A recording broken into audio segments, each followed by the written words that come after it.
Is a very good question. कह रहा है कि 200 logs are stacked in the following manner. ठीक है, लॉग आप समझते हो, लॉग ये वो वाला मैथ्स वाला लॉग नहीं, लॉग्स मतलब लट्ठे, लट्ठे लंबे लंबे लट्ठे जो होते हैं लकड़ी के, ठीक है ना। तो देखिए जो घर वर बनाने के लिए आपने देखा होगा कभी लगाया जाता है ना, लेबर जब काम करती है तो इसका जो है सपोर्ट लगा के चढ़ती लॉग का, आपने देखा होगा। तो देखिए जो 200 लॉग्स हैं, तो ध्यान से चेक करिएगा लॉग्स कितने बताइए, 200 लॉग्स हैं टोटल। और 200 लॉग्स कुछ इस तरीके से रखे हुए हैं। देखिए इसको रखने का एक मैनर होता है, ठीक है, कैसे मैनर होता है। देखिए ये फर्स्ट लॉग है, फिर इसके बगल में हम सेकंड लॉग रख देते हैं, फिर हम इसके बगल में ऐसे थर्ड लॉग रख देते हैं, है ना, ऐसे रख देते हैं। तो देखिए फर्स्ट रो बन जाएगी, बन गई फर्स्ट रो। तो इन्होंने यही बोला है क्या, 20 logs in the bottom row, मतलब सबसे नीचे वाली रो में 20 लॉग्स हैं। तो अब मेरे हाथ में इतनी जगह तो नहीं ना, मेरे पास इतने मार्कर हैं, तो ये 20 रखे हुए हैं। कितने रखे हुए हैं? 20। अब देखिए जब आपने 20 रख दिया फिर क्या होता है, कह रहा है कि 19 इन द नेक्स्ट रो। ठीक, अब देखिए सबको पता है कि भाई जब हम बचे हुए लॉग रखेंगे तो इसके ऊपर रखेंगे ना, इसके नीचे थोड़ी ना चले जाओगे आप, ठीक है। तो अब देखिए नेक्स्ट आप लॉग कैसे रखोगे, ऐसे रखोगे, ये दूसरी रो बन रही है, फिर ऐसे रखोगे, ठीक है, सेकेंड रो बन गई। तो फर्स्ट रो में कितने लॉग? 20, सेकेंड रो में कितने? 19। अब ये भर गई, भरने का मतलब है नीचे वाले से तो कम रहेगी। फिर थर्ड रो आप बनाना शुरू करोगे और थर्ड रो में कितने लॉग्स हैं? 18। तो ये रखने का मैनर है। यानी कि अगर आप कोई भी रो उठा के चेक करोगे तो कोई भी जो टॉप वाली रो होगी वो जस्ट उसके बॉटम वाले रो से उसमें 1 लॉग कम होगा। करेक्ट? तो ये बात आपको समझ में आ रही होगी, ठीक है। चलो बहुत बढ़िया। तो यहाँ पर मैंने बोर्ड में डायग्राम बनाने की कोशिश करी है, मेरे पास इतनी जगह तो नहीं है, तो ये आपको काउंट मत आप करने लगना। ये टोटल ये फर्स्ट आपका रो है और इसमें कितने लॉग हैं बताइए? 20 लॉग्स, ठीक है। अब इसके ऊपर कितने लॉग्स हैं? बस मैं ऐसे ही रैंडमली लॉग्स को बना रहा हूँ, कोई काउंट करके नहीं बना रहा हूँ। इसमें कितने लॉग्स हैं बताइए? इसमें हैं आपके 19 लॉग्स, करेक्ट। और इसके जस्ट ऊपर वाली रो में कितने लॉग्स हैं? तो ये हैं आपके total 19 logs, sorry 18 logs, correct. तो ऐसी कुछ सिचुएशन है। और देखिए आप थोड़ा सा समझ भी रहे होंगे टोटल लॉग्स कितना है, 200 लॉग है। तो हमने पहले 20 रख दिए, अब कितने बचे होंगे? 180। तो उन 180 में से हमने क्या किया, हमने 19 लॉग्स यहाँ पे रख दिए। तो अब कितने बचे होंगे आपके पास? बचे होंगे 1 और 8 - 7 - 1 6 और 1, ठीक है। तो अब आपके पास 161 लॉग बचे होंगे। अब उन 161 में से 18 आपने यहाँ रख दिए, ठीक है। तो कितने बचे होंगे आपके पास? सोचिए, पहले तो थोड़ा सा विजुलाइज कर लो। 11 - 8 3 और 5 - 1 4, 143। तो ऐसे जब आप रखते जाओगे, नेक्स्ट टाइम आप 17 लॉग्स रखोगे, फिर नेक्स्ट टाइम आप 16, फिर 15, ऐसे करते करते रखते जाओगे आप, तो आपके 200 लॉग्स कंज्यूम हो जाएंगे, ख़त्म हो जाएंगे। तो हमको इस क्वेश्चन में यही पता करना है कि जब हम ऐसे लॉग्स को रखते जाएंगे तो जो सबसे टॉप वाला रो होगा, ये first row, second row, third row, तो जो सबसे टॉप वाला रो होगा हमारे पास, वहाँ पे हमारे पास लॉग खत्म होने वाले होंगे। भाई कोई रो तो आएगा जहाँ पे लॉग खत्म हो जाएंगे, तो जो सबसे टॉप रो होगा उसमें कितने लॉग्स हैं यही हमको बताना है। बात समझ में आई कि नहीं?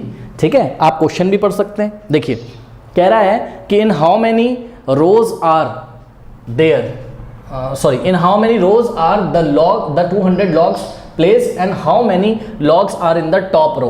तो टॉप रो में आपके पास कितने लॉग्स हैं ये पता करना है। अच्छा एक बात बताओ, उसने बोला आपको भाई टॉप रो यहाँ कहीं आती होगी, तो इसमें कितने लॉग्स हैं ये आपको पता करना है। मतलब आपको क्या पता करना है बताओ? ये एक एपी बन रही है और इन एपी के टर्म्स बताइए क्या है? 20 है, फिर 19 है, फिर 18 है, फिर 17 आएगा। ऐसे करते करते कितने टर्म्स हैं ये आपको नहीं पता, ठीक है। तो ऐसे करते करते हमारे पास कोई nth टर्म आएगा, करेक्ट। और ये जो nth टर्म होगा, ये जो nth टर्म होगा यही क्या होगा? Total number of logs. क्योंकि आप समझिए जरा बात को, देखिए फर्स्ट टर्म आपका 20 है तो फर्स्ट रो में 20 लॉग्स हैं, ठीक। सेकेंड टर्म आपका 19 है तो सेकेंड रो में 19 लॉग्स हैं। थर्ड टर्म आपका 18 है तो थर्ड रो में 18 लॉग्स हैं।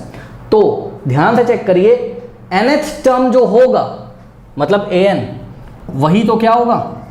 nth टर्म ही क्या होगा, total number of logs in top row, correct. कोई डाउट है? अब देखिए, तो बताइए यहां पर कितने रोज होंगे, टोटल n रोज होंगे ना, टोटल n रोज। समझ में आ रही बात कि नहीं आ रही है? हाँ, अगर टोटल हमने अज्यूम कर लिया कि भाई जो टॉप वाला रो है वो nth पोजीशन पे आता है और उसमें जो टोटल नंबर ऑफ लॉग्स हैं वो कितने हैं, जो भी nth टर्म आएगा हमारा अभी फाइंड करके, ठीक। तो टोटल रोज कितने हो जाएंगे, n रोज, ठीक है। तो टोटल लेट कर लिया हमने, टोटल नंबर ऑफ, लेट लिख लीजिएगा आप, let the total number of rose be what, small n। बात समझ में आई कि नहीं? ठीक है। अब मुझे एक बात बताइए, ये जो दिया हुआ है 200 लॉग्स, ये क्या दिया हुआ है, ये n टर्म्स का सम है कि नहीं, बताइए भाई। इन सबको ही तो जोड़ा गया है, फर्स्ट सेकंड थर्ड फोर्थ, इन सबको ही तो जोड़ा गया। ये एक एपी बन रही है, आप साफ साफ देखिए, इसका फर्स्ट टर्म कितना है 20, ठीक है, और इसका कॉमन डिफरेंस कितना है 19, माइनस 20 करोगे तो -1 आएगा, और चाहे आप 18 माइनस 19 कर लो -1 आ जाएगा, ठीक। तो आपको ये जो टोटल 200 लॉग्स दिए हुए हैं भाई, आप खुद दिमाग लगाइए, 20 + 19 + 18 ऐसे करते करते अगर हम सबको जोड़ देंगे तो हमारे पास जितने लॉग्स थे वही तो आ जाएगा, है ना। यानी कि हमको n टर्म्स का सम दिया हुआ है, कितना दिया हुआ है 200, करेक्ट। अब यहाँ से हम शायद n की वैल्यू फाइंड कर सकते हैं, ठीक है। देखते हैं क्या होता है। तो Sn का हमने फॉर्मूला लगाया, क्या होता है n/2, और देखिए यहाँ पर आपको लास्ट टर्म नहीं पता है, इसलिए आप n/2 in the bracket 2a + n-1 × d लगाइएगा। तो n/2 in the bracket 2a + n-1 × d = 200, correct. थोड़ा सा अगर हम इसको सॉल्व करने की कोशिश करें तो देखते हैं क्या होता है। n/2 in the bracket 2 × a कितना है आपका बताइए, 20 है, तो 2 × 20 कितना होता है बोलिए, 40 होता है, ठीक है। और ध्यान दें जरा, जब आप d की वैल्यू कितनी रखेंगे -1, ठीक। तो जब आप यहाँ d की वैल्यू -1 रखेंगे तो ये -1 आप चाहे पीछे लिखिए और चाहे आगे लिखिए, बात क्या है, सेम है। तो ये जो -1 होगा d का वैल्यू, उसको मैं अगर आगे मल्टीप्लाई करूँ इस ब्रैकेट में n-1 में, तो ये वाले प्लस को वो माइनस कर देगा। तो -1 in the bracket n-1 = 200, correct. कोई डाउट है बताइए। अब देखते हैं क्या हो सकता है। मैं तो क्या सोच रहा हूँ कि बोथ साइड 2 से मल्टीप्लाई कर दूँ, बिकॉज ध्यान से चेक करो, इस पूरे ब्रैकेट में n/2 का मल्टीप्लाई है ना, तो ये वाले 2 को हटाने के लिए हमने क्या किया, हमने राइट हैंड साइड भी 2 से मल्टीप्लाई किया और हमने लेफ्ट हैंड साइड भी 2 से मल्टीप्लाई किया। तो 2 से 2 यहाँ पे कैंसिल हो गया और राइट हैंड साइड आपके पास कितना हो जाएगा, 400 हो जाएगा, ठीक है। अब देखिए इस फिगर को मैं हटा दे रहा हूँ, ठीक है। अब आप समझते रहिएगा, फिगर वगैरह आपकी बुक में भी बना हुआ है, ठीक है। अब देखिए थोड़ा सा सॉल्व करते हैं। यहाँ पे आपके पास n बच गया, तो n और इन द ब्रैकेट देखिए 40, ओके, और सॉल्व करिए -1 × n, -n, 1 को n से मल्टीप्लाई करोगे कितना आएगा n, और माइनस तो रहेगा ही, -1 × n -n। और देखिए माइनस माइनस क्या हो जाएगा प्लस, और 1 × 1 क्या होता है 1, ठीक है। तो +1 = कितना आ गया 200 × 2 कितना होता है बोलिए 400, करेक्ट। सॉल्व करते हैं, n × 40, 40n। अब एक काम हमको करना चाहिए था शायद, पहले हम एक काम करते हैं क्या कि ये 40 + 1 41 कर लेते हैं पहले अंदर, तो इजी रहेगा हमारे लिए, है ना। तो n इन द ब्रैकेट देखिए 40 + 1 कितना होता है 41, और माइनस n = 400, ओके। तो n × 41 कितना हो जाएगा 41 × n, और plus minus n × n, n² = 400, okay. अब देखिए आप ध्यान से, ये n में क्वाड्रेटिक इक्वेशन बनने वाला है, क्योंकि n का स्क्वायर आ रहा है, n आ रहा है। थोड़ा सा रीअरेंज कर लें अगर हम इसको, तो -n² को हमने पहले लिख लिया, और ये 41n पॉजिटिव है तो हमने इसको बाद में लिख लिया। 41 × n = कितना आ जाएगा 400। अब क्या कर रहे हैं हम, एक काम करते हैं, -1 से बोथ साइड मल्टीप्लाई कर देते हैं। क्यों? क्योंकि n² को हमेशा हम लोग पॉजिटिव रखते हैं ना, क्वाड्रेटिक इक्वेशन में हमने पढ़ा है जब हम लोग सॉल्व करते हैं, तो ये हमारी आदत है। तो हमने क्या किया, -1 से लेफ्ट में मल्टीप्लाई किया और -1 से हमने राइट में मल्टीप्लाई किया, ठीक है। तो -1 और -n², -n प्लस हो जाएगा तो +n² और माइनस प्लस माइनस, और 41n = 400 × -1 -400, करेक्ट। नेक्स्ट स्टेप में -400 को लेफ्ट में लेके आइए तो पॉजिटिव हो जाएगा, तो यहाँ से हो गया आपके पास n² 41n और plus 400 is equals to 0। Okay, अब ध्यान से चेक करिए, यहाँ पे आप स्प्लिटिंग द मिडिल टर्म का यूज़ करिए। ठीक है, कैसे करेंगे? 400 को n स्क्वायर से मल्टीप्लाई करिए, कितना आ जाएगा? 400n square. ठीक है, तो अब मिडिल टर्म हम लोग के पास -41 है, तो -41 को हमको ऐसे दो पार्ट्स में ब्रेक करना है कि एडिशन पर -41 आए और मल्टीप्लिकेशन पर 400। तो अब ये कैसे करें? मैंने कई बार क्वाड्रेटिक इक्वेशन में बताया है, क्या करेंगे? 400 का प्राइम फैक्टर निकालिए और एडजस्टमेंट कर लीजिए। तो आइए जरा कोशिश करते हैं कि क्या होता है। ये आपका कॉपी कर लिया, हटा दें इसको। हाँ, चलिए तो कोशिश करते हैं, देखते हैं क्या होता है। और याद रखिएगा, गलती से मैंने यहाँ रब कर दिया है, टोटल नंबर ऑफ रोज कितनी है? n है। ठीक है, टोटल नंबर ऑफ रोज कितनी है? n है। आपकी कॉपी में नोट होगा, है ना? तो देखते हैं, देखिए 400 के थोड़े से प्राइम फैक्टर करिए ज़रा और एडजस्टमेंट करिए, देखते हैं क्या होता है। तो 400 के हमने प्राइम फैक्टर करने की कोशिश करी, ये आ जाएगा 200 टाइम्स, फिर 2 से जाएगा 100 टाइम्स, फिर 2 से जाएगा आपका कितने टाइम्स? 50 टाइम्स, है ना? और फिर 2 से जाएगा आपका कितना? 25 टाइम्स, और ये जाएगा 5 से। और मेरे ख्याल से तो बात बन जाएगी ऐसे ही, 5 5 जा और 5 1 जा। ध्यान से चेक करिए स्टूडेंट्स, बन गई ये बात आपकी। ये चेक करिए, 2 2 जा 4 2 जा 8 2 जा 16, तो 16 और 5 5 जा 25, 16 और 25 ऐसे दो नंबर हैं जिनको अगर हम ऐड करें तो हमारा आंसर 41 ही तो आता है। तो बन तो गई बात, है ना? तो देखिए यहाँ पर हमने क्या किया, n स्क्वायर माइनस 41 को हम लोग क्या लिख सकते हैं? 41 को हम लोग लिख सकते हैं -16n और -25n। Correct, minus minus plus sign लगेगा बड़े नंबर का, -41 आ जाएगा। ठीक है, और अगर आप -16n और -25n को मल्टीप्लाई करिएगा तो माइनस माइनस प्लस, और 16 इंटू 25 400 ही तो होता है, तो 400n स्क्वायर आ जाएगा। बिल्कुल सही है। ठीक है, अब ये शुरुआत के दो टर्म्स हैं, इसमें से आप कॉमन n ले सकते हैं। तो n आपने कॉमन लिया, क्या बचेगा? n - 16। करेक्ट, उसके बाद यहाँ से देखिए आप क्या कॉमन लोगे? माइनस का 25 कॉमन लीजिए। ठीक है, तो माइनस का 25 यहाँ से हमने कॉमन ले लिया, क्या बच जाएगा? यहाँ पर n बच जाएगा, पॉजिटिव वो भी। और ध्यान दीजिए आपने -25 कॉमन ले लिया है, तो ये वाला जो पॉजिटिव है वो नेगेटिव में चेंज हो जाएगा और 16 बच जाएगा हमारे पास, क्योंकि 25 इंटू 16 400 होता है। ठीक है, तो ये ऐसा कुछ हो गया। ये फर्स्ट टर्म है, ये सेकेंड टर्म है, n - 16 कॉमन हो जाएगा। ठीक है, तो आपके पास यहाँ बचेगा क्या? n और माइनस यहाँ बचेगा आपके पास 25 इज इक्वल्स टू 0। अब देखिए दो नंबर, दो क्वांटिटीज़ का प्रोडक्ट 0, या तो ये 0 का या तो ये 0। अब n - 16 को अगर आप 0 के इक्वल रखोगे तो n की वैल्यू कितनी आ जाएगी? 16 उधर जाएगा तो n की वैल्यू आ गई आपकी 16। n - 25 को 0 के इक्वल रखोगे तो n इज इक्वल्स टू कितना आ जाएगा? 25। तो देखिए n की वैल्यू पॉजिटिव आ गई कि नहीं आ गई? और ध्यान से चेक करिए, n की दोनों वैल्यू पॉजिटिव है। अब तो भाई यहाँ पे हम चक्कर में फंस गए, क्योंकि हमने पढ़ा था कि n की पॉजिटिव n अगर पॉजिटिव इंटीजर हो तो उसको एक्सेप्ट किया जाता है, उसको लिया जाता है। ये दोनों एडमिसिबल वैल्यूज़ हैं n की, कोई फ्रैक्शन तो नहीं आ रहा है, n नेगेटिव या 0 तो नहीं आ रहा है। तो यानी कि टोटल नंबर ऑफ रोज या तो 25 होंगी और या तो 16 होगी। करेक्ट, तो अभी तक तो दोनों वैल्यूज़ वैलिड हैं। अब हमको ये चेक करना है कि इसमें से हम चूज़ कौन सी करें, क्योंकि भाई देखिए सीधी सी बात है, अगर हमने आपको 200 लॉग्स दे दिए, ठीक है, तो 200 लॉग्स को अगर जो भी पैटर्न बताया गया था उस हिसाब से आप रखोगे, ठीक है, मतलब पहले आपने 20 रखे, फिर 19, फिर 18, फिर 17, इस तरीके से, तो या तो 25 रोज बनेंगी और या तो 16 रोज बनेंगी। ऐसा थोड़ी ना है कि 25 रोज भी बन गई और 16 रोज भी, नहीं, तो दोनों में से एक ही आंसर सही है।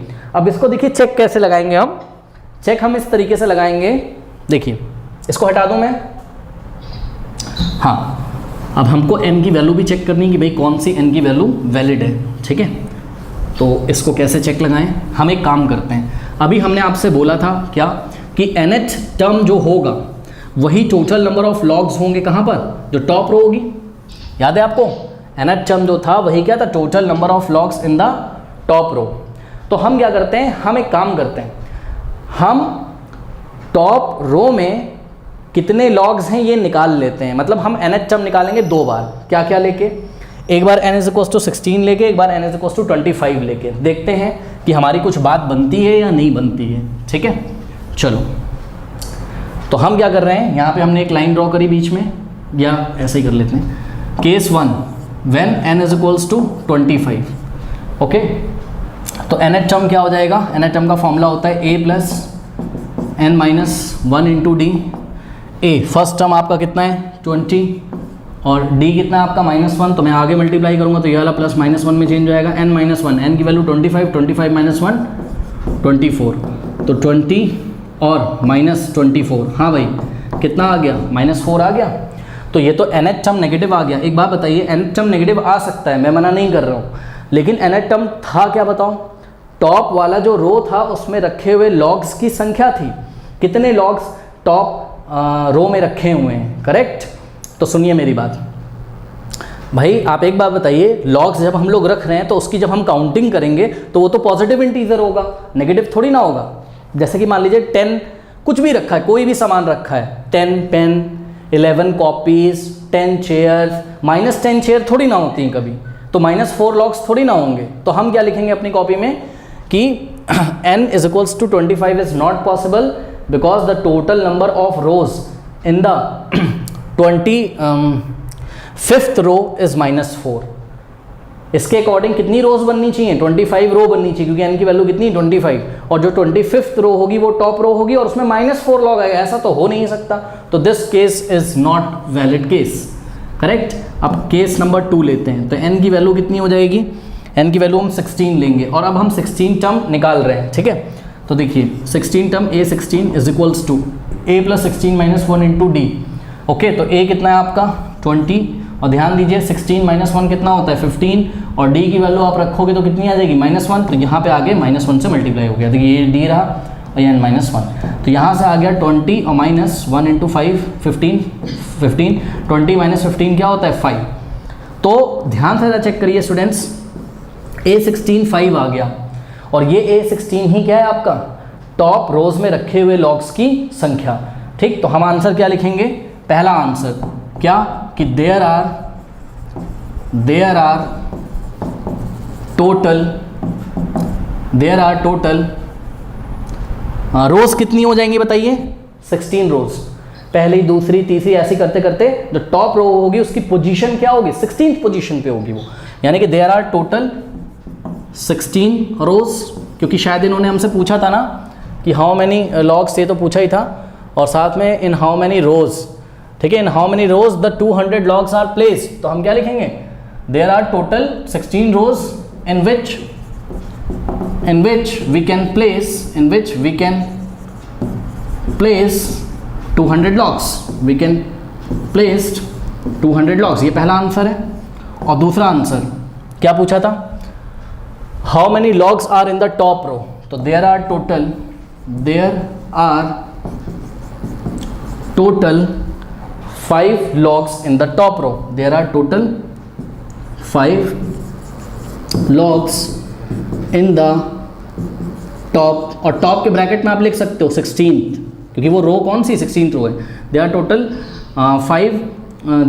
Are total 5 logs in the top, यानी कि 16th रो, करेक्ट। तो इस तरीके से हम इसका आंसर करेंगे। और कुछ तो नहीं पूछा था क्वेश्चन में, चेक करिए, और कुछ तो नहीं पूछा था, कोई डाउट है बताइए, नहीं, कर लीजिए।